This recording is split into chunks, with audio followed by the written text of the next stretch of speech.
Every giant will fall, the mountains will move, every chain of the past you've broken into. All fear of our lives, we're saying the truth, that nothing is impossible. గట్టిగా హల్లెలూయా చెప్దాం. ఈ దినం వాక్యము, నరుని కోపము దేవుని నీతిని నెరవేర్చుదని దేవుని వాక్యం సెలవిస్తుంది. నరుని కోపము దేవుని నీతిని నెరవేర్చదు. అదే అంశం. మన యొక్క ఆత్మీయ జీవితంలో కోపము ఒక పాపము లాంటిది. అంశం పేరు కూడా కోపము ఒక పాపము. ఎందుకంటే యాకోబు రాసిన పత్రికల ఆ మాటను 1వ అధ్యాయం 20వ వచనము చదువుదాము. ఎందుకనగా నరుని కోపము దేవుని నీతిని నెరవేర్చదు. ఎందుకనగా నరుని కోపము దేవుని నీతిని నెరవేర్చదు అంటుంది. నరుని కోపము దేవుని నీతిని నెరవేర్చదు అంటుంది. మన యొక్క ఆత్మీయ జీవితంలో ఈ కోపము ఒక పాపము లాంటిది. ఈ కోపము మనలో ఉండుట వలన అనేక ఆశీర్వాదాలు కోల్పోతాం. మానవుని హృదయములో ఈ కోపము ఒక పాపం వలె ఏలుబడి చేయుచున్నది. ఇది చెన్నెలు మొదలుకొని వృద్ధాప్యంలో రేపో మాపో అనేవాళ్ళలో కూడా ప్రతి ఒక్కరిలో పనిచేస్తుంది. ఈ కోపము ఒక పాపము. ఇది శాపగ్రస్తమైనది. కోపం అనేది శాపగ్రస్తమైనది. ఈ కోపం ఉండుట వలన మన కుటుంబాల్లో, మన సేవా జీవితంలో అనేక ఆశీర్వాదాలు కోల్పోతాము. కోపము, ఈ కోపమే ఒక పాపము. ఈ కోపము ఒక శాపము లాంటిది. ఈ కోపము మన జీవితంలో ఏలుబడి చేయు ఒక దరిద్రం లాంటిది. ఈ కోపము పనిచేస్తుంది ప్రతి ఒక్కరి హృదయములో, ప్రతి ఒక్క మనిషిలో కూడా ఈ కోపం అనేది పనిచేయుచున్నది. ఈ కోపం ఉండుట వలన అనేకులు ఆశీర్వాదాలు కోల్పోతున్నారు. భక్తుడైనటువంటి యోనా భక్తుడు, అతడు ఒక చిన్న ప్రవక్తే, ఒక చిన్న పాస్టరే. ఆత్మీయ జీవితంలో మనం సేవకులమైన, విశ్వాసులైన ఎవరైనప్పుడు కూడా ఈ కోపము పనిచేయటం వలన అనేక ఆశీర్వాదాలు కోల్పోతున్నారు. దేని వాక్యములోనూ యోనా గ్రంథము 4వ అధ్యాయము 9, 10 వచనములు చదువుదాము. అప్పుడు దేవుడు ఈ సొర చెట్టుని గురించి నీవు కోపించిన న్యాయమా అని యోనాను అడుగగా, యోనా ప్రాణము పోవునంతగా కోపించిన న్యాయమే అనెను. ప్రాణం పోవునంతగా కోపించిన న్యాయమే అనను. ప్రభువేమో యోనా భక్తుడినేమో ఇది దేవుడు ఈ సొర చెట్టును గురించి, అప్పుడు దేవుడు ఈ సొర చెట్టును గురించి నువ్వు కోపించిన న్యాయమా అంటే, తన జీవితంలో దేవుడు యోనాకు అప్పటికప్పుడు ఒక సొర చెట్టును పుట్టింపజేసి దాని నీడను ఇచ్చేటట్టుగా చేసి ఆ సొర చెట్టు దగ్గరికి వెళ్ళినప్పుడు ఎంతో విశ్రాంతిగా ఉంది. ఒక సమయం వచ్చిన అది కూడా ఎండిపోతే కోపగించుకుంటున్నాడు. యోనా తన జీవితంలో కోపం తెచ్చుకున్నాడు.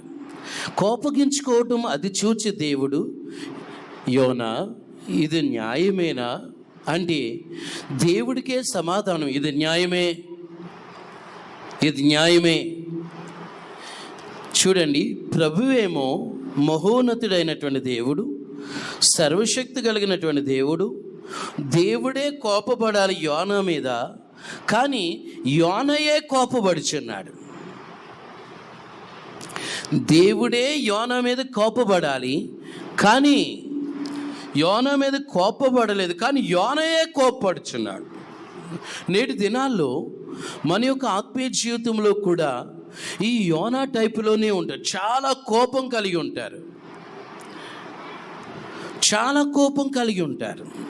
అనేకులు ఈ కోపం వలన అది ఒక శాపము లాంటిది. ఈ కోపము ఒక పాపము లాంటిది. ఈ కోపం ఉండుట వలన మన కుటుంబాల్లో శాపం ఏలుబడి చేస్తుంది. కోపం ఉండాలి, కానీ అది ప్రభు ఏమంటున్నాడు, కోపపడుడు కానీ పాపము చేయకుడి. అది సూర్యుడు అస్తమించే వరకు, అంటే సాయంకాలం లోపలనే ఆ కోపం అనేది మళ్ళీ హృదయంలో నుండి అంటే కోపన్నా మళ్ళీ అది మనస్సులో ఉంచుకోకూడదు అని ఆ మాటను చదువుదాము. ఎఫెసీయులకు రాసిన పత్రిక 4:26 4వ అధ్యాయము 26వ వచనము. కోపపడుడు గాని పాపము చేయకుడి, సూర్యుడు అస్తమించు వరకు మీ కోపము నిలిచి ఉండకూడదు. సూర్యుడు అస్తమించు వరకు మీ కోపము నిలిచి ఉండకూడదు. కోపపడుడి కానీ పాపము చేయకుడి. ఏదో కోపం వచ్చి 2 మాటలు మాట్లాడినా మళ్ళీ ఆ కోపము అలాగే మన హృదయంలో నిలిచి ఉండకూడదు. అలా నిలిచి ఉన్నదా అది పాపం చేసినట్లే. ఆ కుటుంబానికి వచ్చే ఆశీర్వాదాలు ఆగిపోతాయి. మన యొక్క ఆత్మీయ జీవితంలో ప్రభు అంటున్నాడు, కోపపడుడు కానీ పాపము చేయకుడి. సూర్యుడు అస్తమించే వరకు ఆ కోపము నిలిచి ఉంటే అది పాపం అవుతుంది. అందుకని మన యొక్క ఆత్మీయ జీవితంలో ప్రభు ఏమంటున్నాడు, ఆయన నరుని కోపము దేవుని నీతిని నెరవేర్చదు అన్నట్లుగా కోపమే ఒక పాపము. చాలా సమస్యలు మనము అనేక రీతిలుగా నష్టపోవడానికి, సమస్యలు తెచ్చుకోవడానికి, అనేక ఇబ్బందులు ఎదుర్కోవడానికి, అనేక రీతిలుగా అశాంతి రావడానికి, అనేక రీతిలుగా అసమాధానం రావడానికి కోపమే. ఈ కోపం వలన మనం పాపం చేసిన వారం అవుతాం. ఈ కోపం వలన మనకి దైవ ఆశీర్వాదాలు కోల్పోతాం. ఈ కోపం వలన మనము ప్రార్థన జీవితం కోల్పోతాం. ఈ కోపం వలన దేని వాక్యం విన్నా సరే ఆ వాక్యము హృదయంలోనికి వెళ్ళదు. ఎంతోమంది కుటుంబాల్లో చూడండి, కోపం వలన అద్దాలు పగలగొట్టేస్తారు. అందమైన అద్దం ఎంతో చూసుకోవడానికి బీరువాకు తగిలించి అలాగుండిన అద్దాలు పగలగొట్టే వాళ్ళు ఉంటారు. సెల్ ఫోన్లు దాదాపు అది 30,000, 40,000, 60,000, 70,000, 80,000 అయినా, ₹1,00,000 అయినా ఈ కోపంతో సెల్ ఫోన్కు పగలగొట్టే వాళ్ళు ఉన్నారు. ఈ కోపంతో ఇంట్లో పలు రీతిలుగా భార్యను కొట్టేవాళ్ళు ఉన్నారు, భర్తలను కొట్టేవాళ్ళు ఉన్నారు. విచిత్రంగా ఉందా? భర్తలను కొట్టేవాళ్ళు ఉన్నారు, వాళ్ళకి ఏదో కోపం వచ్చి పిల్లలను బాధేవాళ్ళు ఉన్నారు. పిల్లలు ఏం చేయలే, వాళ్ళు ఏదో గొడవ ఆడుకున్నారు, వాళ్ళకి ఏదో డిష్యం వచ్చింది. చిన్న పిల్లల మీదే ఆ హస్తం వచ్చి, మాకే అన్న హస్తం పడింది వెనకాల అని పిల్లలు వచ్చి చూపిస్తారు. ఈ కోపము ఒక పాపము. ఈ కోపము ఒక శాపగ్రస్తమైనది. ఈ కోపం వలన అనేక నష్టాలు వస్తాయి. చూడండి, ఎంత తగ్గించుకుని కయ్యనుతో దేవుడు ఏమంటున్నాడు, కయ్యను నీకు కోపమేలా, నీ తమ్ముడి మీద అలా నువ్వు పడతావేంటి, నీ కోపమేలా? ఆ పూర్తి మాటలు చదువుదాము. ఆదికాండము 4వ అధ్యాయము 6వ వచనము. యెహోవా కయ్యనుతో, నీకు కోపమేలా, ముఖము చిన్నపుచ్చుకొని ఉన్నావేమి? నీవు సత్క్రియ చేసిన ఎడల తలనెత్తుకొనవా, సత్క్రియ చేయని ఎడల వాకిట పాపం పొంచి ఉండును. ఎందుకంటే కోపము, కయ్యను నీకు కోపమేలా, నువ్వు సత్క్రియ చేసిన ఎడల తల ఎత్తుకొనవా, ఎందుకు నువ్వు తలదించుకుని ఉంటున్నావు అన్నట్లుగా. ఎందుకంటే కయ్యను హృదయములో పాపమున్నది. కయ్యను హృదయములో పాపమున్నది. కయ్యను హృదయములో కోపం ఉండుట వలన కయ్యను దేవుడు కూడా ఎంత తగ్గించుకుని అడుగుతున్నాడండి, ఎంత తగ్గించుకుని అడుగుతున్నాడు.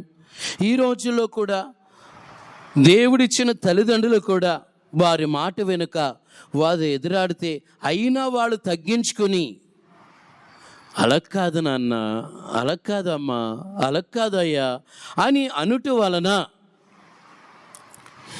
ఎంతోమంది తల్లిదండ్రులపై ఎదురాడేవాళ్ళు ఎంతమంది ఉన్నారు, తల్లిదండ్రులను దూషించేవాళ్ళు ఎంతమంది ఉన్నారు, తల్లిదండ్రులపైనే కోపపడేవాళ్ళు ఎంతమంది ఉన్నారు.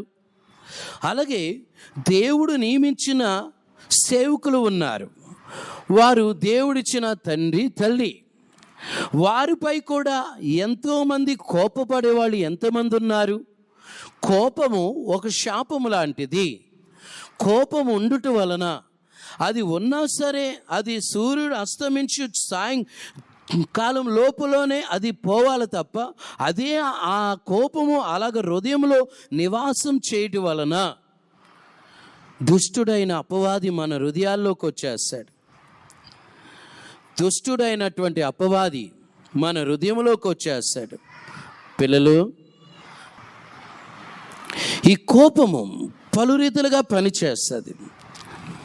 అందుకుని ఎల్లవేళలా దేవుడి సన్నిధానములో దేవుని కృపను దీన్ని కూడా సంపాదించి ఎలాగంటే ఈ కోపం నశింప చేయడానికి ఒక అగ్ని అభిషేక బలము చేత ప్రభువా మమ్మల్ని నూతనపరచండి, ప్రభువా మాకు నూతన బలము ధరింపచేయండి, ప్రభువా మీ శక్తిని మాకు అనుగ్రహించండి.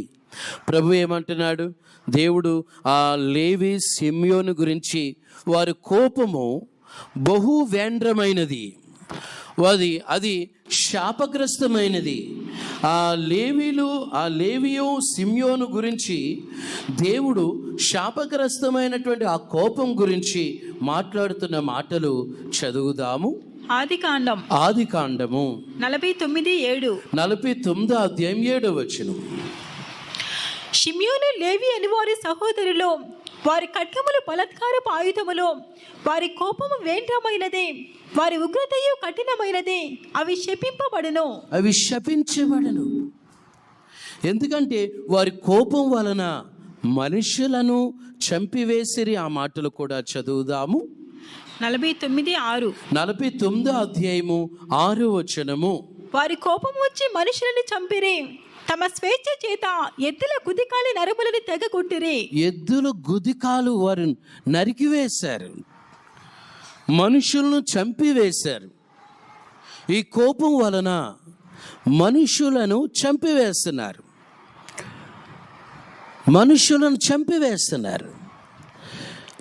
ఈ కోపం వలన మనుషులను నశింపజేస్తున్నారు. ఈ కోపం వలన పలు సమస్యలు ఎదురవుతాయి. ఈ కోపం వలన పలు విధమైన సమస్యలు ఉంటాం. అందుకుని ఈ కోపము ఒక శాపము లాంటిది. దేవుడు నిశ్చయముగా ఆయన పిల్లలైన వారికి దేవుడు అద్భుతమైన కార్యాలు చేయాలంటే, ప్రభువా మాలో ఉన్నటువంటి ఈ కోపమనే పాపమును, ఈ కోపమనే శాపమును నుండి మాకు విడుదల ఇవ్వయ్యా, మమ్మల్ని అట్టి రీతిగా బలపరచండి. దైవ చిత్త ప్రకారంగా ఈ కోపము గురించి ఎవరైతే ప్రార్థన చేస్తారో వాటి నుండి విడుదల పొందుతారో అద్భుతమైన విజయాలు ఆ కుటుంబంలో కలుగుతాయి. ఈ కోపం వల్ల అనేకమైన నష్టాలు ఎదుర్కొంటాం, అనేకమైన ఇబ్బందులు ఎదుర్కొంటాం. ఈ కోపము ఒక పాపము, ఒక శాపము లాంటిది. అందుకనే ప్రభువు కూడా ఆ లేవి సిమ్యోను గురించి ఆ మాటలు మరలా చదువుదాము. 49:5 ఆదికాండం 49 అధ్యాయము 5వ వచనం.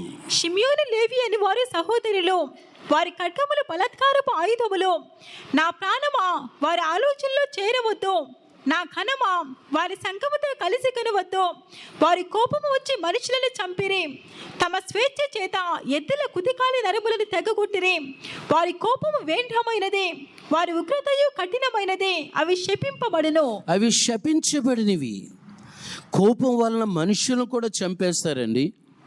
ఈ రోజుల్లో ఎంతమంది ఇంట్లో వాళ్ళు చిన్న చిన్న విషయాలకి ఏదో ఈ కూరలో ఏదో ఉప్పు ఏదో తక్కువైందో ఎక్కువైందో ఆ చిన్న కోపము, ఆ చిన్న సమస్య కోపగించుకుని కుటుంబంలో అలజడలు, కుటుంబంలో పోరాటాలు, కుటుంబంలో సమస్యలు ఇవన్నీ రావడానికి కారణం ఏంటంటే ఈ నాలుక హద్దు పద్దు లేకుండా విస్తారమైన మాటల వలన నాలుక అది కొంచెము, నాలుక అవయవాల్లో నాలుక కొంచెమైనను అది చిన్నదిగా ఉండినను అది అడవులే తగలబెడుతుందని యాకోబు రాసిన పత్రికలో ఆ మాటను చదువుదాము. 3వ అధ్యాయము 5వ వచనము. అలాగునే నాలుక కూడా చిన్న అవయవమైనను బహుగా అదిరిపడును. ఎంత కొంచెము నిప్పు ఎంత విస్తారమైన అడవిని తగులబెట్టును. నాలుక అగ్నియే. నాలుక మన అవయములో ఉంచబడిన పాప ప్రపంచమై సర్వ శరీరమునకు మాలిన్యము కలుగు చేయుచు ప్రకృతి చక్రమునకు చిచ్చు పెట్టును. అది నరకము చేత చిచ్చు పెట్టబడును. ఎందుకంటే నాలుక అది చిన్న అవయవమైనను బహుగా అదిరిపడును. ఎంత అదిరిపడుతుంది. దానికి ఒక నాన్ స్టాప్ లేకుండా పలు రీతిలుగా ఆ నాలుకను ఉపయోగించడం వలన కోపం, పలు రీతిలుగా కోపం వలన మాటలు, రకరకాల మాటలు, రకరకాల భాషలు, రకరకాలైన భాషలు, అవి వ్యర్థమైన భాషలు మాట్లాడడం వల్ల ఆ పెదాలు కూడా కొంతమంది ఒక తల్లి అంతే ఈ పెదాలన్నీ పచ్చడైపోయినాయి. ఇలా నాలుక కూడా ఇది బహు చిన్నదైనను బహుగా అదిరిపడుతుంది. ఎందుకు అదిరిపడుతుంది అంటే కోపము. బియ్యం రైస్ వండుతున్నాం, అది ఉడికేటప్పుడు మూత చూడండి, అలాగే ఆ లోపల ఆ వెసరికి ఆ ఆవిరికి ఎగురుతూ ఉంటుంది. అలాగే కోపము హృదయంలో నివాసం చేయడం వలన అవి బహుగా అదిరిపడుతుంది. నోరు రకరకాలుగా మాట్లాడుతూ ఉంటుంది. ఈ కోపం విషయంలో సరైన రీతిగా ప్రార్థన చేసుకుని, ప్రభువా నీ కృప నాకు ఇమ్మంటే అద్భుతమైన మేలులు జరుగుతాయి. యోనా ఏమంటున్నాడు? దేవుడినే ఎదురాడుతున్నాడు. యోనా, ఇది న్యాయమా? యోనా, నువ్వు కోపగించుకోవడం న్యాయమే. అప్పుడప్పుడు ఈ కోపంగా రకరకాలుగా అంటే చచ్చిపోతా జాగ్రత్త, అంటే చచ్చిపోతా ఆ కోపంలో వచ్చే మాటలు, చేస్తా రకరకాలుగా. అందుకని ఈ కోపము ఒక పాపము లాంటిది. ఈ కోపం వలన దేవుడు ప్రార్థనలు వినడు. ఎంత ప్రార్థన చేసినా సరే, దీక్షలు చేసినా సరే, ఉపవాసాలు ఉండినా సరే, అన్య భాషలతో టంగ్స్ ఎంతో పవర్ఫుల్గా మాట్లాడినా సరే, అన్య భాషలు మాట్లాడి అంత కోపంగా ఉంటే దేవుడున్నాడా? దయ్యం ఉన్నదా? ఆయా సందర్భాల్లో కూడా అప్పుడప్పుడు ఉంటారు. ఏంటండి మీ చర్చి వాళ్ళు అసలు అంత గట్టిగా మాట్లాడతారు, అదే విధంగా అదే యాంగిల్లో ఇంటికి వచ్చి అంత పవర్ఫుల్గా దెబ్బలాడతారు. చర్చిలో అంత భాషలు మాట్లాడతారు పవర్ఫుల్గా, మళ్ళీ ఇంటికి వచ్చిన తర్వాత అదే పవర్ అసలు తగ్గరండి, అదే పవర్ తోటి మాట్లాడతారు అని అడిగిన వాళ్ళు ఉన్నారు, అని అన్యజనులు అడిగిన వాళ్ళు ఉన్నారు. అలాగా మారు మనసు లేకుండా ఇంట్లో ఉన్నటువంటి భర్తలు కూడా, ఓ మీ సిస్టర్ గారు, ఓ మీ వాళ్ళు ఆ టైపులో ఉన్నారు. ఏదేమైనా ఈ కోపము ఒక పాపము లాంటిది. ఈ కోపము ఒక శాపము లాంటిది. ఈ కోపం ఉండటం వలన మనుషులను కూడా చంపివేస్తారంట. ఒకటి కోపము, ఈ కోపం వలన మనుషులు కూడా చంపివేస్తారు. చిన్న విషయానికి ఒకవేళ త్రాగుబోతులు అనొచ్చు. మనం తాగిన ఆ గంట సేపే తాగుబోతుగా ఉంటారు, కానీ తాగకుండానే త్రాగుబోతులుగా ఉండేవాళ్ళు ఉంటారు. ఎప్పుడు 24 hours ఆన్లోనే ఉంటుంది హృదయంలో కోపము. ఓ పక్కన ప్రార్థనే, ఓ పక్కన అభిషేకమే, ఓ పక్కన దీర్ఘ ప్రార్థనలే, ఓ పక్కన ఏడుస్తానే ప్రార్థన. ట్యాప్ ఇప్పితే చూడండి, ట్యాప్ ఇప్పితే ఎలాగైతే ఆ ట్యాప్ అలాగ ఇప్పినా ఉంటేనే ఎలాగైతే వాటర్ దారుగా కారుతుందో అలాగా వాటర్ వచ్చినట్టు కన్నీళ్ళు వస్తాయి. అదే కన్నీళ్ళతోటి కోపము కూడా అంత విజృంభిస్తూ ఉంటారు. ఎలా ఆశీర్వాదాలు వస్తాయి ఆ కుటుంబాల్లో, ఎలా అద్భుతాలు దేవుడు చేస్తాడు? ప్రభు ఏమంటున్నాడు? ఆయన దీన మనసు నా యొద్ద నేర్చుకుని ప్రయాసపడి భారం మోసుకొంచున్న సమస్త జనులారా నా యొద్దకు రండి. ఆ పూర్తి మాటలు చదువుదాము. మత్తయి సువార్త 11:28. 11:28. ప్రయాసపడి భారం మోసుకొనిచున్న సమస్త జనులారా నా యొద్దకు రండి, నేను మీకు విశ్రాంతి కలుగ చేతును. నేను సాత్వికుడును దీన మనసు కలవాడును గనుక మీ మీద నా కాడి ఎత్తుకుని నా యొద్ద నేర్చుకునుడి, అప్పుడు మీ ప్రాణములకు విశ్రాంతి దొరకును. చూసారా, అప్పుడు మీ ప్రాణములకు విశ్రాంతి నా యొద్ద నేర్చుకునుడి అంటున్నాడు. ప్రయాసపడి భారం మోసుకొంచున్న సమస్త జనులారా, అనేక భారాలు ఉంటాయి. ఆ భారాలన్నీ ప్రభు ఏమంటే నా మీద వేయండి, నా యొద్ద నేర్చుకోనండి, మీ భారం తొలగిస్తా, మీకు విడుదలనిస్తా, మీకు అద్భుతం చేస్తా, మీకు ఆశ్చర్యమైన కార్యం జరిగిస్తానని ప్రభు అయినటువంటి దేవుడు అంటున్నాడు. అదే మాటను మరలా చదువుదాము. మత్తయి సువార్త 11:28. 11:28. ప్రయాసపడి భారం మోసుకొంచున్న సమస్త జనులారా నా యొద్దకు రండి, నేను మీకు విశ్రాంతి కలుగు చేతును. నేను సాత్వికుడును దీన మనసు కలవాడును గనుక మీ మీద నా కాడి ఎత్తుకుని నా యొద్ద నేర్చుకునుడి, అప్పుడు మీ ప్రాణములకు విశ్రాంతి దొరకును. అప్పుడు మీ ప్రాణములకు విశ్రాంతి దొరుకును. విశ్రాంతి దేవుడు ఇస్తాడు, నెమ్మదినిస్తాడు. ఆ కుటుంబాల్లో దేవుడు ఆశ్చర్యమైన కార్యాలు చేయాలంటే ఆ కోపం అనే శాపమును ప్రభువా తొలగించండి. అనేకులు అనేక రీతిలుగా ప్రయాసపడుతూ ఉంటున్నారు నేటి దినాల్లో. ఆ ప్రయాసల వలన, ఎందుకు ఆ ప్రయాసపడటం వలన అంటే హృదయంలో పైకి కోపపడేది ఉంటుంది, హృదయంలో కూడా కోపం ఉంటుంది. పైకి కోపడిందైనా అది పర్వాలేదేమో, కానీ హృదయంలో నిత్యము 24 hours ఆన్లోనే ఉంటుంది. అప్పుడప్పుడు అంటారు, 24 hours డ్రింక్ తాగుతూనే ఉంటారండి అన్నట్లుగా హృదయంలో కోపము అది దేవుడు చూస్తాడు. ఆ కోపం వలన ఆశీర్వాదాలు కూడా మన జీవితంలో పోగొట్టుకుంటున్నామేమో. కొందరు చూడండి, కోపం వచ్చిందా ఆత్రపడి మాట్లాడుతూ ఉంటారు. తొందరపడి దానికి స్టాప్ ఉండదు. అది ఆత్రపడకుండా సమయోచితంగా మనము మన యొక్క ఆత్మీయ జీవితంలో నెమ్మది కలిగి ఉంటే, సమాధానం కలిగి ఉంటే, శాంతిని కలిగి ఉంటే అద్భుతమైన మేలు చేస్తారు. కొందరు తొందరపడి మాట్లాడేస్తారు.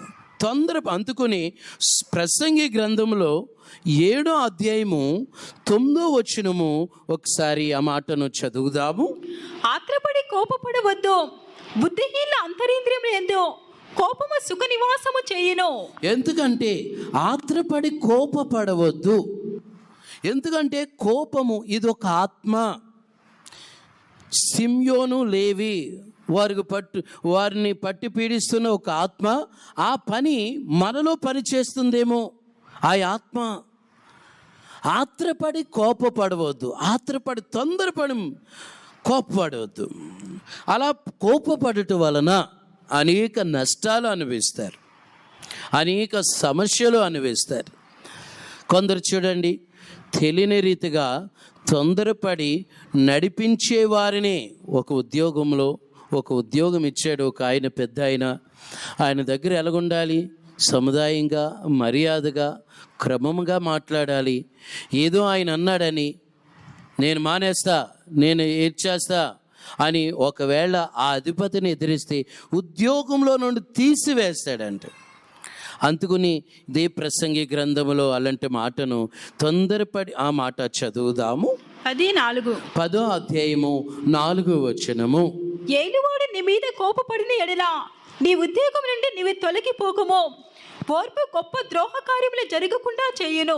ఓర్పు గొప్ప ద్రోహ కార్యాలు చేయకుండా చేయును.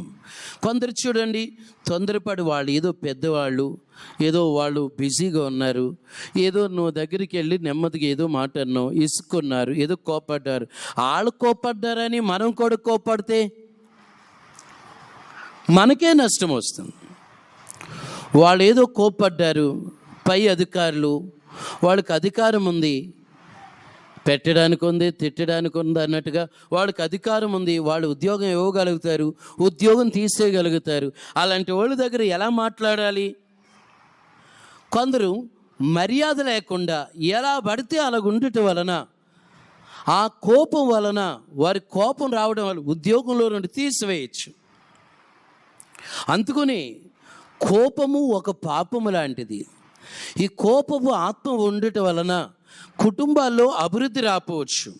ఈ కోపం ఉండటం వలన కొందరు చూడండి, కోపం వచ్చిందా ఏ అంటారు, నేను ఎవరినో తెలుసా. అదొక స్పిరిట్, అది దయ్యాల్లో పనిచేసే ఆ స్పిరిట్ వారిలో పనిచేస్తుందని అర్థం. కోపం ఏదేమైనా నిగ్రహించుకుని, ప్రభువా నా కోపం రాకుండా సహాయం చేయి, ఇది ఒక ఆత్మ, నాకు కృపనివ్వయ్యా. కొంతమంది చూడండి, కోపం వచ్చిందని పిల్లల్ని ఎలా పడితే అలా మాట్లాడతారు, ఎలా పడితే అలా మాట్లాడతారు, ఎలా పడితే అలాగా వాళ్ళని రకరకాలుగా. ఒక తల్లి అంతేనంట, పెంతుకోస్ సంఘానికి సంబంధించిన భక్తురాలంట, చాలా సీనియర్ అంట. ఆ తల్లి అంతేనంట, మాట్లాడితే పిల్లల మీద రే నువ్వు చచ్చిపో, నువ్వు చనిపో, నువ్వెప్పుడు చేస్తావురా అందట. ఒకే ఒక కొడుకు డిష్. తర్వాత లబోదీబా అంటే ఏంటి? కొంతమంది వారి కోపతాపాల మీద రకరకాలుగా చనిపో అని అలా రాకూడదు. ఏదన్నా పిల్లలను ఏదన్నా గద్దించరు, ఒక దెబ్బ ఉపయోగించు, బెత్తం ఉపయోగించు, కానీ శాపన సంబంధమైనటువంటి మాటలు వాళ్ళ మీద ప్రయోగించవా, వాళ్ళు లేకపోతే నీ గతి ఏమవుతుంది?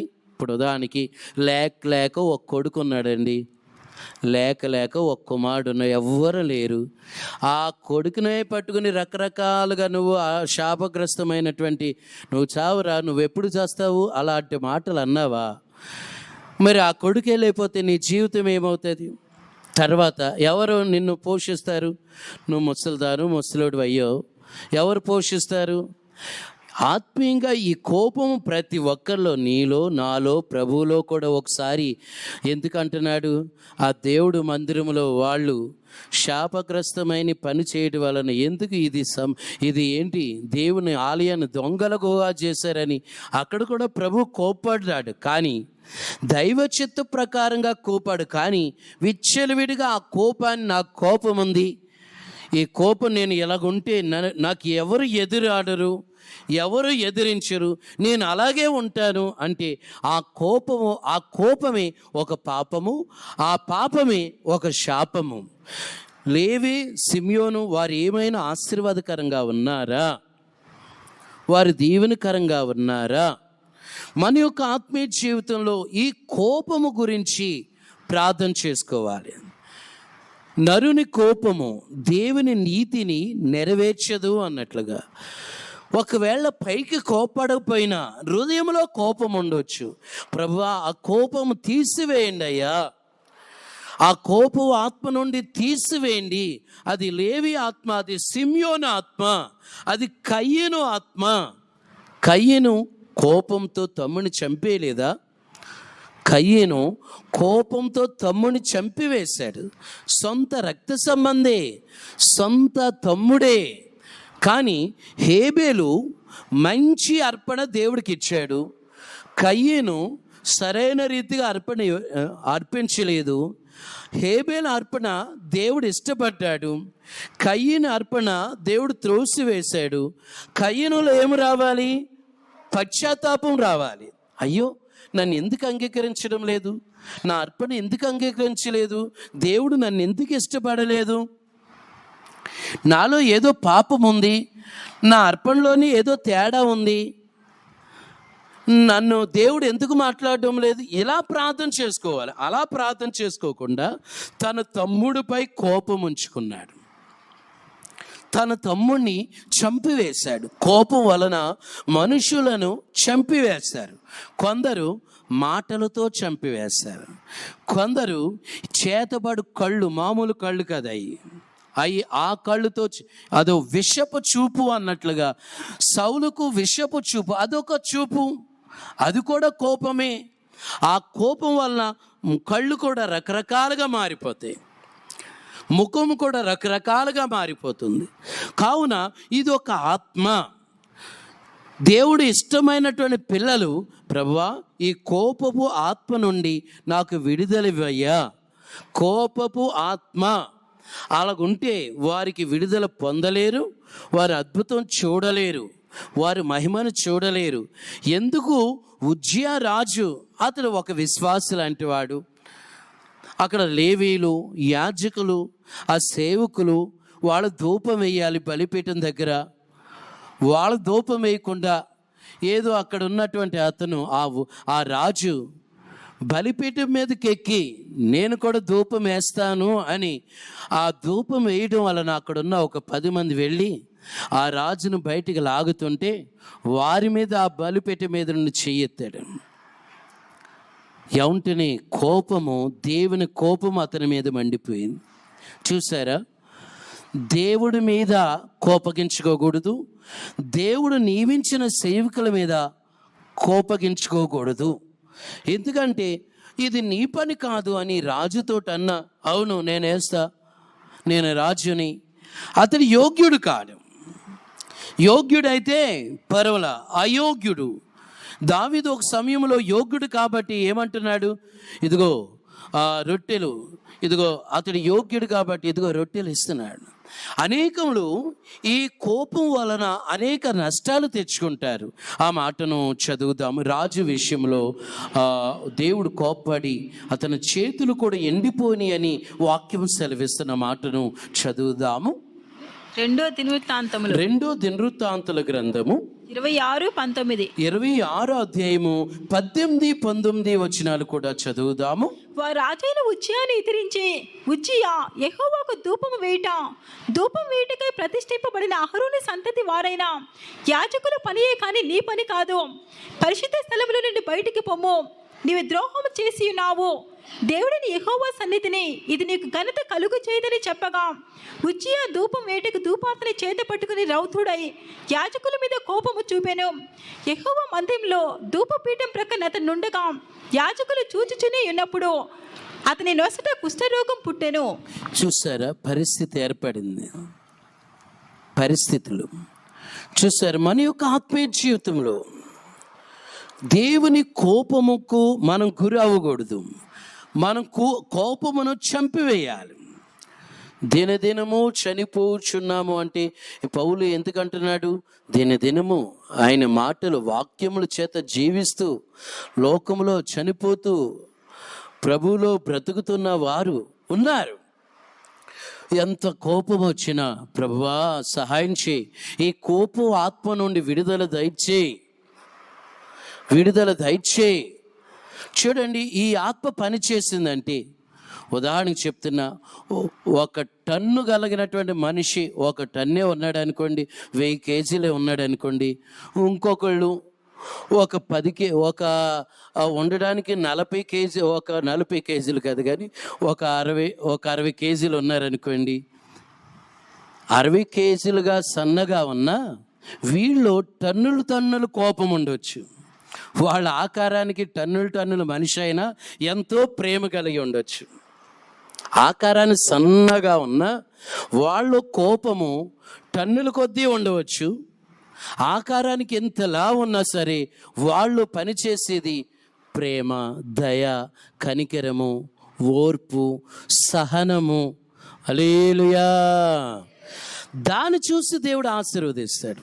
అందుకని ఆయన దివ్యమైన స్వభావాలు మనం ధరించుకోవడానికి ప్రార్థన చేసుకోవాలి. ప్రభువా నీ దివ్యమైన స్వభావాలు నాకు ఇవ్వయ్యా. నాకు ఓర్పు లేకుండా పోతుందయ్యా, నాకు సహనము లేకుండా పోతుందయ్యా. నా కోపం వల్ల పిల్లలు కూడా కొంతమంది చూడండి పిసికేస్తారు కూడా. వాళ్ళ చిన్నపిల్లలు లేపి అలాగ ఎత్తుతారు, గోడకి అలాగ పట్టుతారు. అదొక పూనకం, అదొక ఆత్మ. ఒక రీతిగా చెప్పాలంటే అమ్మోరు ఆత్మ అంటారు. ఆ దేవత ఆత్మ పట్టింది అనుకుంటారు. ఓహో వీళ్ళకొచ్చింది. పిల్లలు కూడా సహితం కూడా గోడకేసి అలాగ పని చేయకూడదు. ప్రభువా ఆ పిల్లలను కూడా మార్చయ్యా. ఆ పిల్లల కొరకు ప్రార్థన చేయాలంట. ప్రభు ఏమంటున్నాడు విలాప వాక్యములో, మొదటి జామున నీ పసి పిల్లల కొరకు మొరపెట్టుము, వారి కొరకు ప్రార్థన చేయము అన్న మాటను చదువుదాము. 2:19. 2:19. నీవు లేచి రేయి మొదటి జామున మొర్రపెట్టుము, నీళ్లు కుమ్మరించినట్లు ప్రభు సన్నిధి నీ హృదయమును కుమ్మరించుము. నీ పసిపిల్లల ప్రాణము కొరకు నీ చేతులను ఆయన తట్టు ఎత్తుము. నీ పసిపిల్లల కొరకు, వాళ్ళ కొరకు చేతులెత్తి ప్రార్థన చేయాలి. అంతే తప్ప కొంతమంది ఈ కోపం వలన పిల్లలను చంపేసిన వాళ్ళు ఉన్నారు. పిల్లలో దూరుతాడు, భర్తలో దూరుతాడు, భార్యలో దూరుతాడు, ఇరుగు పొరుగు వారిలో దూరుతాడు. నా కోపమే లేదు, నా పేరే శాంతిమూర్తి. శాంతమ్మ, శాంతయ్య, అసలు నా కోపమే లేదండి. సైతాన్ గాడు, నీ పేరు శాంత, చెప్తా నాగు, నీ పేరు ఆ శాంతి ముందర పెడతాను అని అశాంతి చేసేస్తాడు.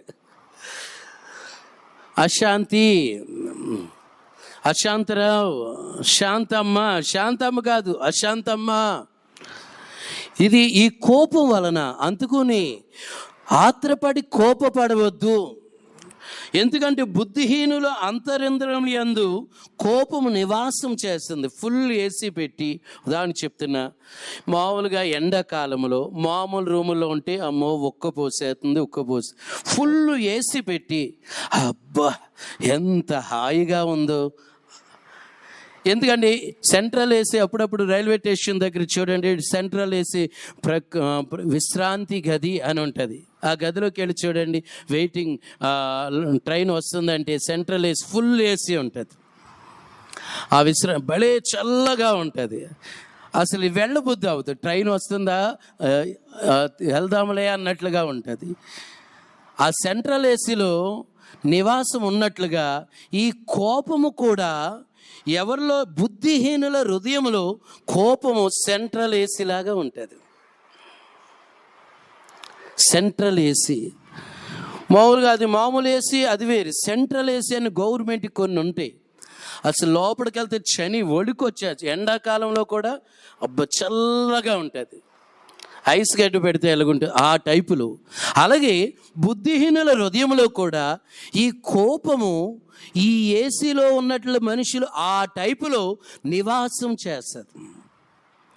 అందుకుని ఈ కోపం నివాసం చేస్తే ఇంకా దేవుడు ఏముంటాడు? యేసయ్యా రావయ్యా, పరిశుద్ధ అగ్నిని పంపు దేవా, నన్ను నీ ఆత్మతని రాడు, నీవు నాలో నివసించమయ్యా, నాలో ఉండుమయ్యా, దిగురమ్మయ్యా, దిగురమ్ము అన్నట్లుగా పాట పాడినా ఆ హృదయంలో నీలోనికి రాలేను అంటాడు. అటు బ్రదర్స్ అయినా, అటు సిస్టర్స్ అయినా, ఎవరైనా సరే ఈ ఆత్మ పని చేయడం వలన చాలా నష్టపోతాం, చాలా ఆశీర్వాదాలు కోల్పోతాం, చాలా దీవెనలు కోల్పోతాం. ఎందుకంటే నరుని కోపము దేవుని నీతిని నెరవేర్చదు అంటున్నాడు. చూడండి, ఈ కోపం వలన కయ్యేను సొంత తమ్ముడినే చంపేశాడు. చూడండి, కోపం వలన అనేకమైన నష్టాలు ఎదుర్కొంటాం, కోపం వలన అనేకమైన సమస్యలు ఎదుర్కొంటాం. ఈ కోపం వలన అనేకమైన వస్తువులు కూడా పగిలిపోతాయి. ఎంతోమంది ఇళ్లలో, అయ్యా ఏంటి ల్యాప్టాప్ పగిలిపోయిందా, ఏంటి మొన్నే కొన్నారు కదా 80,000 అని చెప్పారు కదా. అయ్యా వాడి కోపం వచ్చి, ఒరే వాడికి నువ్వు అలాగ ఉండొద్దు, నువ్వు ఇలా చేయొద్దు అని ఆ తల్లి బ్రతిమాలుతుంది. నేలకేసి ల్యాప్టాప్ పగలగొట్టాడు. అది 80,000. 80 రూపాయలు కూడా పనికిరాదు, మళ్ళీ అమ్ముదే మొక్కలయ్యింది. చూడండి, కోపం వలన అనేకమైన నష్టాలు. కారణం ఏంటంటే దేవుని వాక్యం అంటుంది, బుద్ధిహీనుల అంతరింద్రియములో కోపము నివాసము చేస్తుంది. మన హృదయంలో దేవుడు నివాసం చేయాలి. మన హృదయంలో దేవుని పాటలు రావాలి. ఈ హృదయం నిమ్మళంగా నెమ్మదిగా ఉంటే హృదయంలో తెలియకుండానే పాటలు వచ్చేస్తాయండి. హృదయంలో తెలియకుండానే ఒక సంతోషకరమైన పాటలు వచ్చేస్తాయి. పిల్లల దగ్గర ఒకరోజు వాళ్ళు నా దగ్గరే పక్కన పడుకుని ఉన్నారు. ఉన్నట్టుండి వాడు రే ఇలాగంటున్నాడు నిద్దట్లోనే, రే ఏంటన్నాడు, మళ్ళీ ఇలాగ అంటున్నాడు, అమ్మో ఇటు పక్కన ఉంటే నన్ను కూడా కొట్టేటట్టున్నాడు అని పక్క దూరంగా పడుకో. ఏంటంటే ఆ నిద్దట్లో కూడా ఈ కోపం ఆత్మ పనిచేస్తుంది. అదొక ఆత్మ. దీని నుండి విడుదల కొరకు అడగాలి, ప్రభువా నాకు సహాయం చేయి, ప్రభువా నాకు విడుదల లేకుండా. ఈ కోపం వలన ప్రార్థన దేవుడు వినడు. ఎందుకంటే ప్రభు ఏమంటున్నాడు, పాపుల మనవి ఆయన ఆలకింపుకున్నాడు, ఆయన ఆలకించాడు. హృదయంలో కోపం ఉందా, అది పాపము, అది శాపము లాంటిది. ఈ పాపం వలన, ఈ కోపం వలన పాపుల మనవి నేను వినను అంటున్నాడు. ఆ మాటను చదువుదాము. యోహాను సువార్త 9:31. 9వ అధ్యాయం 31వ వచనము. దేవుడు పాపుల మనవి ఆలకింపడు. దేవుడు పాపుల మనవి ఆలకింపడు. దేవుడు పాపుల మనవి ఆలకింపడు. చూడండి, అంతటి మహానుభావుడు 6 లక్షల మంది నడిపించినటువంటి మోషే భక్తుడి జీవితంలో ఏమంటున్నాడు, నువ్వు ఆ కణాన్ని చూస్తావు కానీ ఆ కణాన్ని చేరవు. ఆ బండతో మాట్లాడంటే ఆ బండను కొట్టినందువలన దేవుని కోపం వచ్చేసింది. మనం ఏ పాటండి, ఆఫ్టర్ ఆల్ మనం ఏ పాటి, మన జీవితం ఏ పాటి? చూడండి, అంతటి భక్తుడే ఒకప్పుడు సాత్వికుడని ఒక మంచి పేరిచ్చినటువంటి వ్యక్తిని గురించి, మోషేను గురించి, ఆ బండను ఆ కనాను దేశం చూస్తావు కానీ నువ్వు చేరవు అంటే ఆ నిత్య పరలోకం నువ్వు అంటే ఆ టైపులో నువ్వు చేరలేవు అన్నట్లుగా ఆ బండతో మాట్లాడంటే కొట్టాడు. కోపం వచ్చేసింది. ఆ మాటలో చదువుదాము. ద్వితీయోపదేశకాండము 4:21. 4వ అధ్యాయం 21వ వచనము. యెహోవా మిమ్మల్ని బట్టి నా మీద కోపపడి నేను యోర్దాను దాటకూడదనియో నీ దేవుడిని యెహోవా స్వాస్థ్యముగా నీకిచ్చుచున్న ఈ మంచి దేశంలో ప్రవేశింపకూడదనియో ప్రమాణము చేసెను. ఎందుకంటే ప్రమాణము చేసెను, కోపడ్డాడు. ఎందుకు అలాగంటే కోపము. అందుకుని ఆ మాట కూడా చదువుదాము. బండతో సంఖ్యాకాండము 20వ అధ్యాయము 12వ వచనము. ద్రోహులారా వినుడి, మేము ఈ బండలో నుండి మీ కొరకు నీళ్ళు రప్పింపవలెనా అనెను. అప్పుడు మోషే తన చెయ్యి ఎత్తి 2 మార్లు తన కర్రతో ఆ బండను కొట్టగా నీళ్లు సమృద్ధిగా ప్రవహించెను, సమాజమును పశువులను త్రాగెను. అప్పుడు యెహోవా మోషే అహరోనులతో, మీరు ఇశ్రాయేలు కన్నుల ఎదుట నా పరిశుద్ధతను సన్మానించినట్లు నన్ను నమ్ముకొనకపోతిరి కనుక ఈ సమాజమునకు నేను వారికి ఇచ్చిన దేశంలోనికి మీరు తోడుకొని పోరని చెప్పాను. ఎందుకంటే చూడండి, ద్రోహులారా అన్నాడు.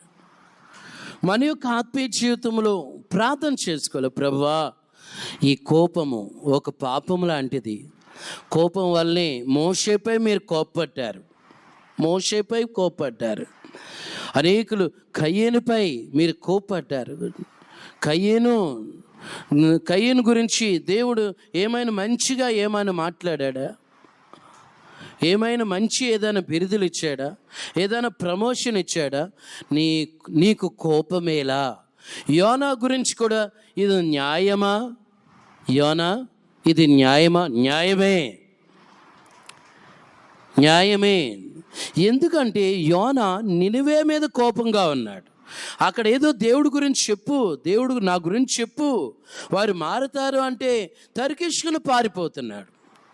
కొందరి జీవితంలో, మన యొక్క ఆత్మీయ జీవితంలో ఎవరి మీద కోపము మనకు పాపముగా మారకూడదు. అర్థమైందా? ఎవరి మీద కోపము అది మనకు శాపముగా మారకూడదు. కొందరికి ఎవరి మీద కోపం ఉంచుకోవడం వల్ల అది మనకు పాపముగా మారుతుంది, మనకి ఆశీర్వాదకరంగా ఉండదు. ఒకవేళ దేవునికి విరోధంగా వాళ్ళు ఉన్నారా, ప్రభువా మీరు చూసుకుంటున్నారు, అట్టి స్వభావం నాలో లేకుండా సహాయం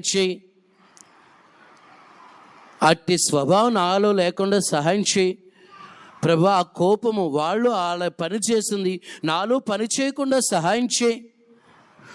గట్టిగా లేలే చెప్దా. చూసారా, ఇట్టి రీతిగా ప్రార్థన చేసుకుంటే అలాంటి వాళ్ళే గొప్ప వాళ్ళు అవుతారు. యోనాకి ఎంత మాత్రము యోనా జీవితంలో, అతని జీవితంలో ఎంత మాత్రము పశ్చాత్తాపము లేదు. కయీను జీవితంలో ఎంత మాత్రం పశ్చాత్తాపం లేదు. సౌలు జీవితంలో ఎంత మాత్రము పశ్చాత్తాపం లేదు. మన జీవితంలో దేవుడు వాక్యం మాట్లాడుతుండగా వినగల ఆ చెవులను, గ్రహించగల ఆ మనస్సును వస్తుందా? లేదంటే ఏదైనా హృదయంలో మనం తెలియని రీతిగా తిరుగుబాటు చేస్తున్నామా? చూడండి, కోపము అది చాలా నష్టం చేస్తుంది. దేవుడు వాక్యమే మాట్లాడుతూ ఉంటాడు. ఆ వాక్యము, ప్రభువా ఈ రోజున ప్రభువా ఈ కోణంలో నాతో మాట్లాడారు, మీ కృతజ్ఞతలు అనాలి తప్ప దిద్దుబాటు నీకు అసహ్యము కదా అంటున్నాడు. దేవుడు సరిచేసి మాట్లాడుతున్నప్పుడు ఆ దేవుడి మీద ఎదురాడితే, దేవుడు నియమించిన వారి మీద ఎదురాడితే ఎవరికి నష్టము? ఆయా సందర్భాలు దేవుడి మీద ఉమ్మేస్తానని ఒకడు ఉమ్ము పైకేస్తే మళ్ళీ నెత్తి మీదే పడతారు. ఎంతోమంది దేవుడి మీదే కోపం గీసుకుంటారు. ఎంత మాత్రము ఒకవేళ ఏదైనా సందర్భం వచ్చిందా, ఎలాగుండాలి? నాలో ఏదో పాపం ఉంది, నాలో ఏదో దోషం ఉంది. ఎలాగంటున్నాడు నెహెమ్యా ఒక పశ్చాత్తాపం కలిగినటువంటి మనిషి కనుక, ఒక మంచి స్వభావం కలిగిన వాడు కనుక, మా మీదకి వచ్చిన శ్రమలన్నీ చూడగా నీవు న్యాయవంతుడివేనయ్యా, నీవు మంచి దేవుడివేనయ్యా, మేమే దుర్మార్గులమయ్యా, మాలోనే కోపం ఉందయ్యా, మాలోనే పాపం ఉందయ్యా, ఇట్టి రీతిగా ప్రార్థన చేస్తున్నాడు. ఆ మాటను చదువుదాము. 9:33. 9వ అధ్యాయము 33వ వచనము. మా మీదికి వచ్చిన శ్రమలన్నిటినీ చూడగా నీవు న్యాయస్థుడవే, నీవు సత్యముగానే ప్రవర్తించితివి కానీ మేమైతిమి. ఎందుకంటే నువ్వు సత్యంగానే ప్రవర్తించావయ్యా, మేమే దుర్మార్గులమయ్యా. మేము సత్యంగానే మాట్లాడావయ్యా, మేమే దుర్మార్గులంగా ఉన్నాం. నీ మాట వినడంలా ప్రభువా మమ్మల్ని క్షమించు. కయీను తిరుగుబాటు చేశాడు, సౌలు తిరుగుబాటు చేశాడు, యోనా తిరుగుబాటు చేశాడు. ప్రియ దేవుని బిడ్డ, మనం ఏమైనా తిరుగుబాటు చేస్తున్నామా? దేవుని మాటలకు ఏమైనా తిరుగుబాటు చేస్తున్నామా? ఆయా సందర్భాల్లో ఈ పిల్లల గురించి, ఒకవేళ నీ పిల్లలు ఇలా చేస్తున్నారంట, అలా కాదు, మా పిల్లలు అలా కాదు, ఒకవేళ వాళ్ళని పసిగట్టి వాళ్ళని హెచ్చరించి అదేమీ లేదు, నా పిల్లలు ఎలాంటి వాడు కాదు, నీ పిల్లడు వాడు ఇలా చేస్తున్నాడంట కాదు అని తిరుగుబాటు చేస్తే అక్కడ సేవకులు అబద్ధకులుగా చేసినట్లే కదా. కొందరు అలాగుంటారు, మరి కొందరేమో నేను అడుగుతానయ్యా, నేను మాట్లాడతాను, వాళ్ళని హెచ్చరిస్తాను, ఏమీ లేకుండా మీరు చెప్పరు కదా. కొంతమంది అలాగా, మరికొందరు అయితే తిరుగుబాటు చేస్తారు, విచ్చలవిడిగా ఉంటారు. ఏదేమైనా మన యొక్క ఆత్మీయ జీవితంలో ఈ కోపము పని చేస్తుందా? మన అంతరింద్రియములో పైకి తేలకపోయినా లోపల కోపం ఉందా? ఒకవేళ ఆయా సందర్భాల్లో పరిశుద్ధులు కూడా మాట్లాడుతున్నప్పుడు కొన్ని సందర్భాలు చెప్పింది, పైకి బాగా సేవ చేస్తున్నట్టుగా ఎంతో నిష్టగా, ప్రతిష్టగా, భయంతో, వణుకుతో చేశారు, కానీ హృదయంలో కోపం ఉండటం వలన ఏదో తిరుగుబాటు చేసినట్టు వచ్చింది. అలా చెప్పిన వాళ్ళు ఉన్నారు, అలా చెప్పిన పరిశుద్ధులు ఉన్నారు. పైకి సేవ ఏదో లోపల అందుకొని భక్తుడైనటువంటి దావీదు ఏమంటున్నాడు? నేను కూర్చుండుట, నేను లేచుట, నేను మాట్లాడుట, నేను కూర్చోవటం నీకు తెలుసయ్యా, మాట్లాడటం తెలుసయ్యా, నడవడం తెలుసయ్యా. ప్రభు నీకు తెలిసే ఉన్నది, నాకు తలంపు పుట్టక మునిపే నీకు తెలిసే ఉన్నది అంటున్నాడు. ఆ మాట చదువుదాము. కీర్తన గ్రంథము 139:2. 139 అధ్యాయం 2వ వచనం. నేను కూర్చుండుట, నేను లేచుట నీకు తెలియను, నాకు తలంపు పుట్టక మునిపే నీవు నా మనసు గ్రహించుచున్నావు, నా నడకను నా పడకను నీవు పరిశీలన చేసి ఉన్నావు, నా చర్యలన్నింటినీ బాగుగా తెలుసుకొని ఉన్నావు. యెహోవా మాట నా నాలుకకు రాక మునిపే అది నీకు పూర్తిగా తెలిసి ఉన్నది. ఎందుకంటే అది పూర్తిగా తెలిసి ఉన్నది అంటున్నాడు. నాకు తలంపు పుట్టక మునిపే. మనమేమనుకుంటాం? నాలో ఏ కోపం ఉంది, నాలో ఏ దోషం ఉంది, నేను చాలా నిదానం, చాలా నెమ్మది, నా పేరే నెమ్మది, నా పేరే నిదానం అని చెప్పిరా. దేవుడు ఆలోచనలో తప్పు పట్టుకోవచ్చు, మన మాటల్లో తప్పు పట్టుకోవచ్చు, మన ఆలోచనలో తప్పు పట్టుకోవచ్చు. మనం ఏ కోపడుతున్నా నీలో ఈ కోపం ఉంది అని మాట్లాడవచ్చు. హల్లెలూయా. నీలో ఈ చూడండి, భక్తుల జీవితంలో కొందరేమో తమ కొరతలు తన లోటుపాట్లు ఒప్పుకున్నారు, మరి కొందరేమో తమ లోటుపాట్లు ఒప్పుకోకుండా ఎదురాడారు. మన యొక్క జీవితంలో ఏమైనా తెలియని రీతిగా ఈ కోపపు ఆత్మ పనిచేస్తుందా?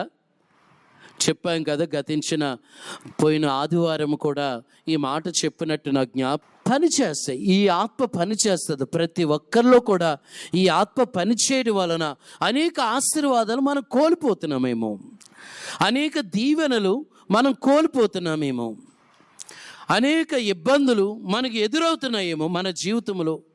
మనం మార్పు లేకపోవడం వలన, ఈ ఆత్మ పనిచేయడం వలన అనేకమైన నష్టాలు ఎదుర్కొంటున్నామేమో.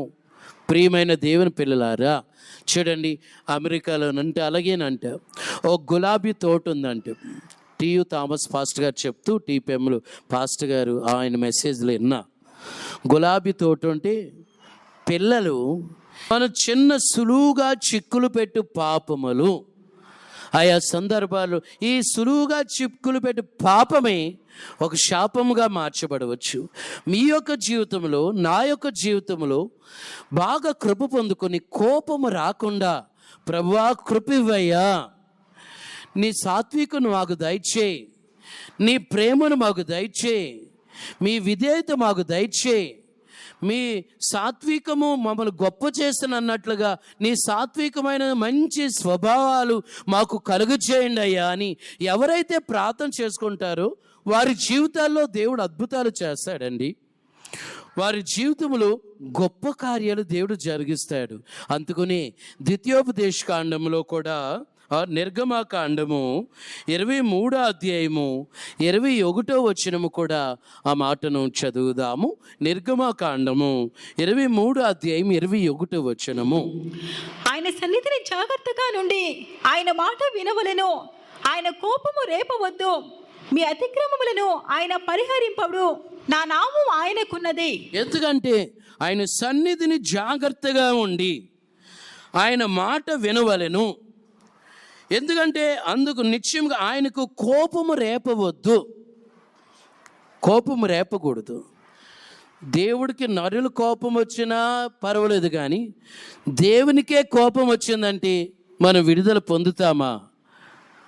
దేవుడికే కోపం పుట్టిస్తే, నరులకి ఏదో కోపం పుట్టిస్తే వాళ్ళు క్షమించారు, సరే దేవుడే చూసుకుంటాడు, సరే దేవుడే చూసుకుంటాడు, సరే దేవుడే చూసుకుంటాడు. నరులు కోపం పుట్టిస్తే, దేవుడికే కోపం పుట్టిస్తే,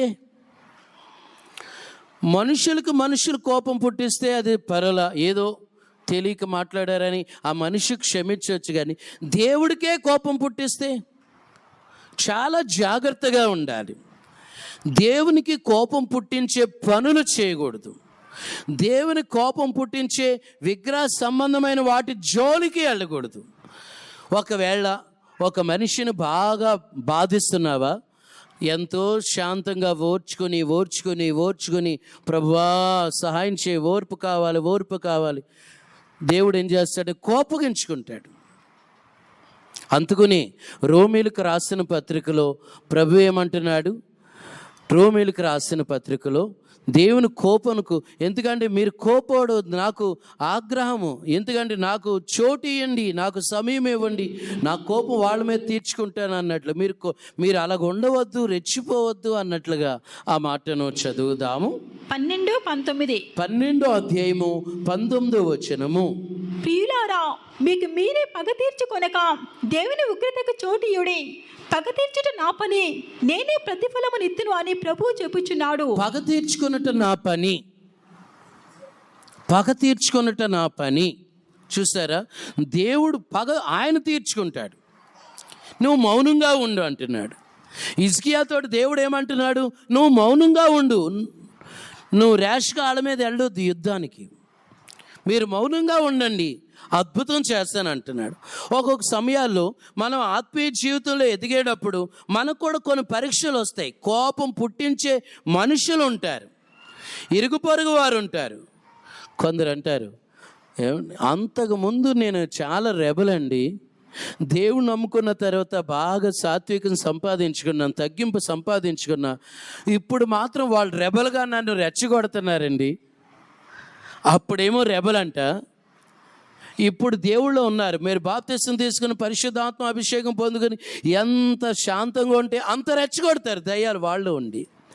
అయినను ప్రభు ఏమంటున్నాడు? రోమీలకు రాసిన పత్రికలో ప్రభు ఏమంటున్నాడు? ఆ మాట మళ్ళా ఇప్పుడు చదివిన మాట మళ్ళా చదువుదాము. 12వ అధ్యాయం 19వ వచనం. మీకు మీరే పగ తీర్చుకొనక దేవుని ఉగ్రతకు చోటియుడి, పగ తీర్చుట నా పని, నేనే ప్రతిఫలమును ఇత్తును అని ప్రభువు చెప్పుచున్నాడు. ఎందుకంటే నేను ప్రతిఫలం ఇస్తా, పగ తీర్చుకొనుట నా పని. మిమ్మల్ని అనవసరంగా ఎవరైనా వేధిస్తున్నారా, బాధ పెడుతున్నారా, హింస పెడుతున్నారా, హేళన చేస్తున్నారా? కొందరికి హేళన చేసే బుద్ధి ఉంటుంది, కొందరికి హేళన చేసే బుద్ధి ఉంటుంది. వాళ్ళని ఏమనలేదు, వాళ్ళు హేళన. కొందరికి అపహాస్యం చేసే బుద్ధి ఉంటుంది, అపహాస్యం. వాళ్ళని ఏమనలేదు. కారణాలు ఏంటంటే కయ్యన ఆత్మ వాళ్ళు పనిచేస్తుందని అర్థం. వాళ్ళని ఏమనలేదు, వాళ్ళని హేళన చేస్తారు, దూషిస్తారు, అపహాస్యం చేస్తారు, జోక్స్ వేసుకుంటారు, డబుల్ మీనింగ్ మాట్లాడతారు. అది వాళ్ళు ఏదని అన్నామా? వాళ్ళని ఏమనలా. అది ఈ కారణాలు ఏంటంటే ఈ హృదయంలో కోపము, అసూయ, ద్వేషము, కక్ష, పలు చెడు స్వభావాలు హృదయంలో నిండిపోతున్నాయి, హృదయంలో నిండిపోతున్నాయి. ఆ నిండిపోవడం వలన దేవుని యొక్క ఆశీర్వాదాలు మనం కోల్పోతున్నామేమో, దేవుని యొక్క దీవెనలు మనం పోగొట్టుకుంటున్నామేమో. దయచేసి పిల్లలనైనా ఇంట్లో ఎవరినైనా దూషించి అంటే నువ్వు చావరాదా, నువ్వు చావరాదా, ఏనాడు మన నోటంట రాకూడదు.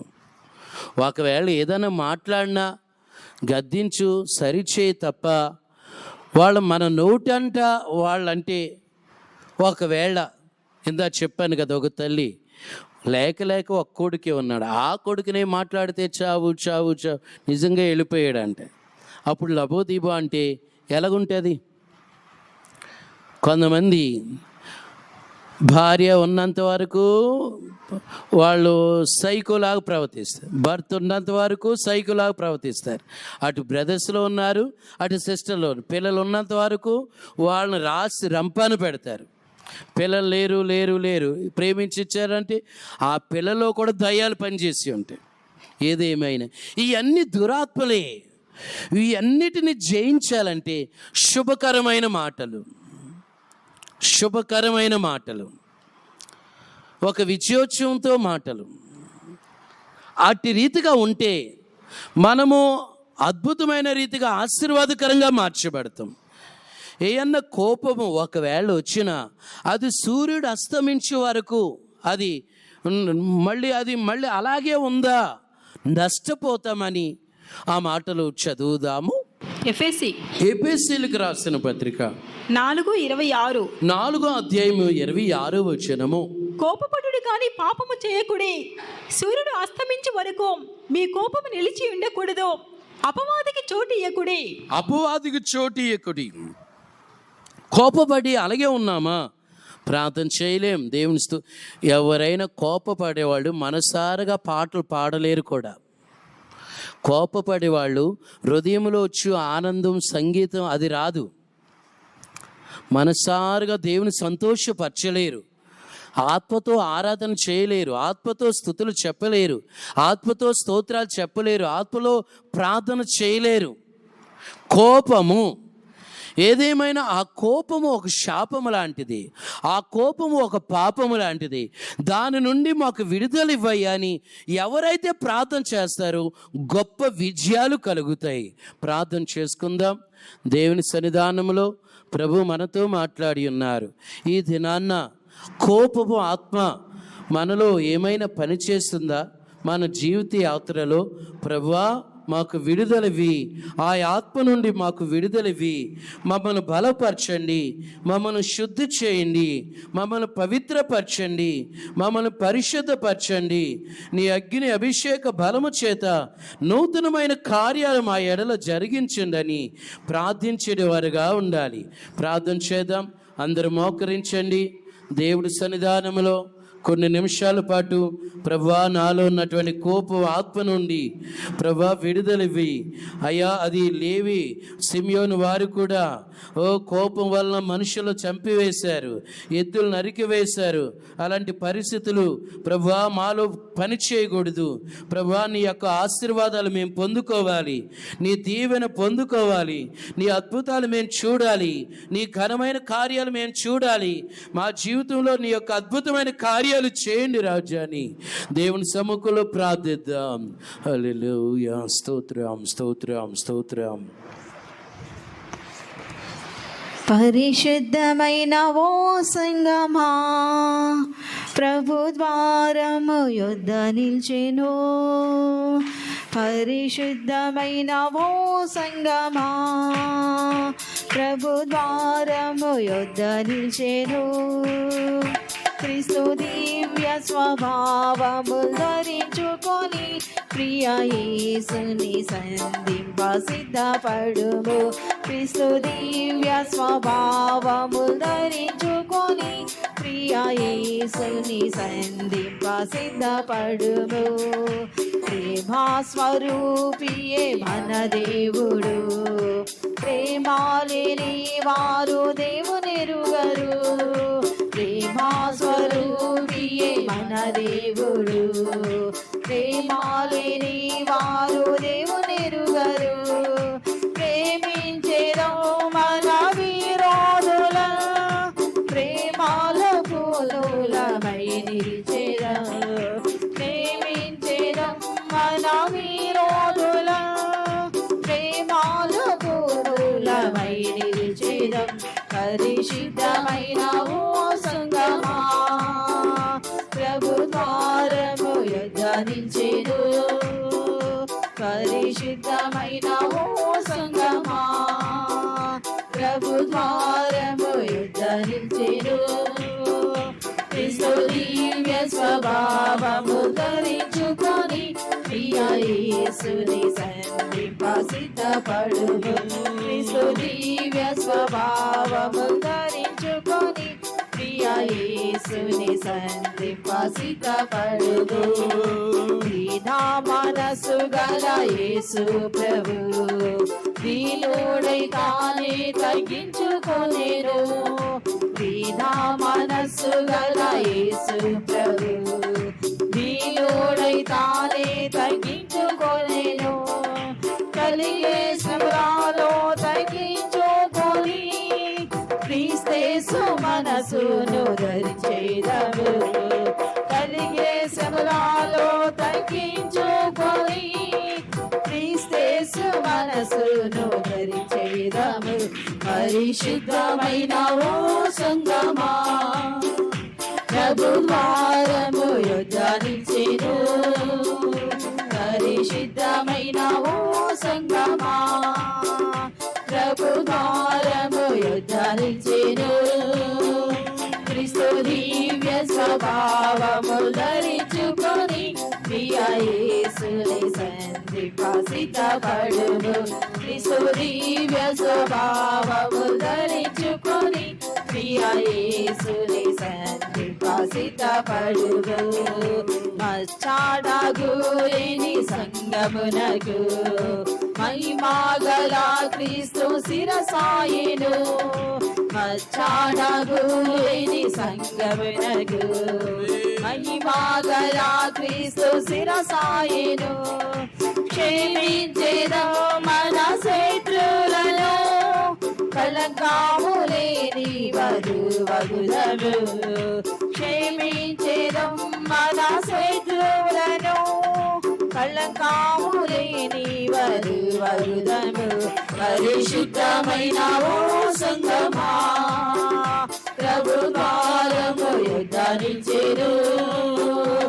పరిశుద్ధమైన ఓ సంగమా ప్రభు ద్వారము యొద్ద నిలిచెను క్రీస్తు దివ్య స్వభావము ధరించుకొని ప్రియ యేసుని సన్నిధికి సిద్ధపడుము క్రీస్తు దివ్య స్వభావము ధరించుకొని ప్రియ యేసుని సన్నిధికి సిద్ధపడుము పరిశుద్ధుడు మన యేసు ప్రభు పాపులలో చేరని అతి పవిత్రుడు పరిశుద్ధుడు మన యేసు ప్రభు పాపులలో చేరని అతి పవిత్రుడు ప్రవర్తనంతటిలో శుద్ధులమై పాపం లేని జీవితం చేయుదము ప్రవర్తనంతటిలో శుద్ధులమై పాపం లేని జీవితం చేయుదం పరిశుద్ధమైన ఓ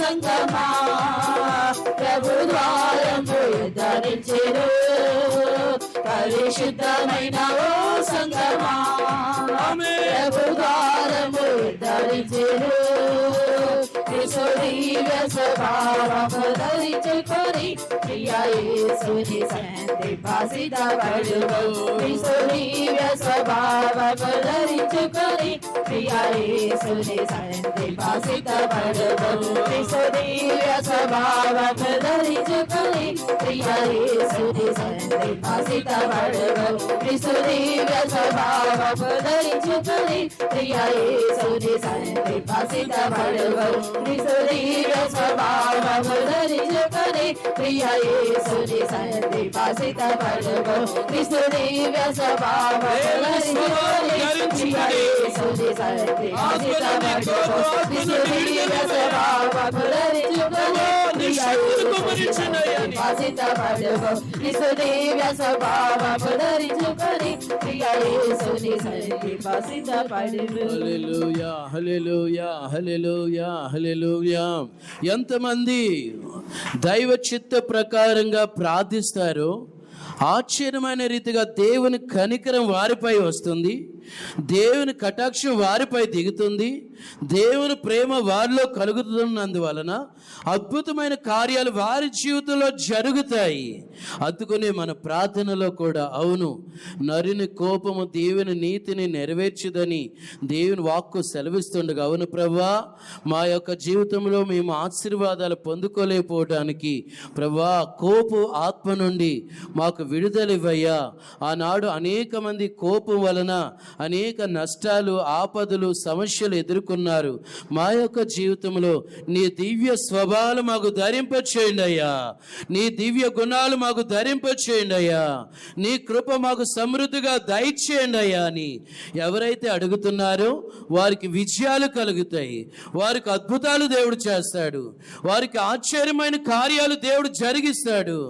ఆ పిల్లలకు వారి జీవితంలో ఉన్నతమైన ఆశీర్వాదాలు కూడా పొందుకుంటారు. హల్లెలూయా. స్తోత్రం స్తోత్రం స్తోత్రం. దేవుని స్తోత్రించేదము. స్తోత్రం స్తోత్రం స్తోత్రం. ప్రభు మనతో ఈ ఉదయకాల ఆరాధన యందు ప్రభు మనతో మాట్లాడి మనల్ని హెచ్చరించి అనేక రీతిలుగా బలపరిచి ఆయన ఉపదేశాల చేత బలపరుచు నూతన పరిచిన తండ్రికై స్తోత్రించేదము, ప్రార్థించేదము. పరిశుద్ధ తండ్రి ఫస్ట్ నామానికి కృతజ్ఞతాస్తుతులు చెల్లించిన ప్రభా ఈ నెలంతా మీ కృపారకలో మమ్మల్ని కాచి కాపాడి చివరి పునరుద్ధాన కూటంలో వివిధకాలం మీరు మమ్మల్ని ప్రేమించదండి. మీ కృపతోను మీ కనికృతోను మీ సమకాన్ని తోడుకొని తీసుకొచ్చి మీరే దిగి వచ్చి నరుని కోపము దేవుని నీతిని నెరవేర్చదని వాక్యంతో మీరు మాతో మాట్లాడినందుకు మీకే స్తోత్రం తండ్రి. కోపం వస్తే పాపం చేస్తారని పాపం వల్ల శాపం పొందుకుంటారని మీరు మాతో మాట్లాడి హెచ్చరించినందుకు మీకే స్తోత్రం ప్రభా. పరిశుద్ధ గ్రంథంలో అనేకులు తండ్రి కోపగించుకొని పాపం చేసి శాపగ్రస్తులుగా మారారు ప్రభా. ఆ విధంగా ఉండకూడదని మీరు మమ్మల్ని హెచ్చరించినందుకు మీకే స్తోత్రం తండ్రి. మా ఆత్మీయ జీవితంలో ఏ విషయంలో కూడా ఎవరి మీద కూడా మీ మీద కూడా తండ్రి కోపపడక మీకు కోపం పుట్టించగా తండ్రి ప్రతి విషయంలో తండ్రి క్షమించే హృదయం కలిగి ఉండటానికి, సహించుకోవటానికి, ఓర్చుకోవటానికి, మౌనంగా ఉండటానికి మీ దివ్య గుణాలు దివ్య సభలో ప్రతి ఒక్కరు మీరు ధరింపచేయండి ప్రభా. తండ్రి మీ స్వభావాలతో మీ పోలికగా ప్రతి ఒక్కరిని మార్చండి తండ్రి. మీ వాళ్ళు జీవించడానికి సహాయం చేయండి తండ్రి. కోపం నుంచి విడిపించండి ప్రభా. మీకే స్తోత్రం. ఈ కూటాన్ని మీరు ఆస్వాదించారు. వచ్చిన ప్రతి ఒక్కరిని కూడా మీరు ఆస్వాదించారు. వారి జీవితాలు, వారి కుటుంబాలు మీ కార్యాలు జరిగించిన సంఘమందరూ పరిశుద్ధపరిచి మీ మహిమకు సిద్ధపరచమని యేసుక్రీస్తు నామములో వేడుకొని ప్రార్థన చేయించున్నాం తండ్రి. ఆమేన్. దేవుని స్తోత్రించేదము. సకల ఆశీర్వాదక అనుభూతుడగు మా ప్రభువా, మీ గణనామను కృతజ్ఞతలయ్యా. ఈ ఆరాధన అంతటిని ప్రభువా, పాటలు, వాక్యములు, సాక్ష్యములు అన్ని విషయాలు మీరు సహాయం చేసి నడిపించిన విధానం బట్టి స్తోత్రము రాజా. ఈ ఉదయకాల ఆరాధన యందు కోపు ఆత్మ గురించి మీరు మాతో మాట్లాడి ఉన్నారు. మా అందరిలో ప్రభా ఆ ఆత్మ పని చేయకుండా ప్రభా నీ దివ్య స్వభావాలు మాకు ధరింపచేయండి. నీ దివ్య గుణాలతో మేము నడుచుకోవడానికి తగిన కృప మాకు అందరికీ దయచేయండి రాజా. నీ ప్రేమ కనికరములో కటాక్షములో ప్రతి వారిని నడిపించండి. ఈ ఉదయకాల ఆరాధన ఆశీర్వదించారు. అందును బట్టి కృతజ్ఞతలు. బిడ్డలందరి జీవితంలో ఘనమైన కార్యాలు జరిగించండి ప్రభా. సేవకులందరినీ ఆశీర్వదించండి. సంఘ బిడ్డలందరినీ ఆశీర్వదించండి.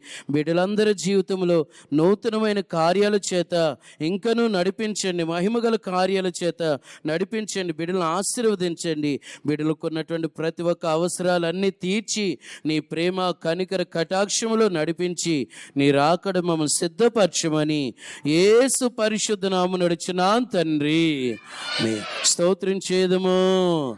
స్తోత్రం స్తోత్రం స్తోత్రం స్తోత్రం. కుమారుడైన క్రీస్తు కృప, తండ్రి అయిన దేవుని ప్రేమ, పరిశుద్ధాత్మ సహవాసము మనందరికీ తోడొచ్చునుగాక. ఆమేన్. హల్లెలూయా హల్లెలూయా హల్లెలూయా. అందరికీ ప్రేమ స్తోత్రములు.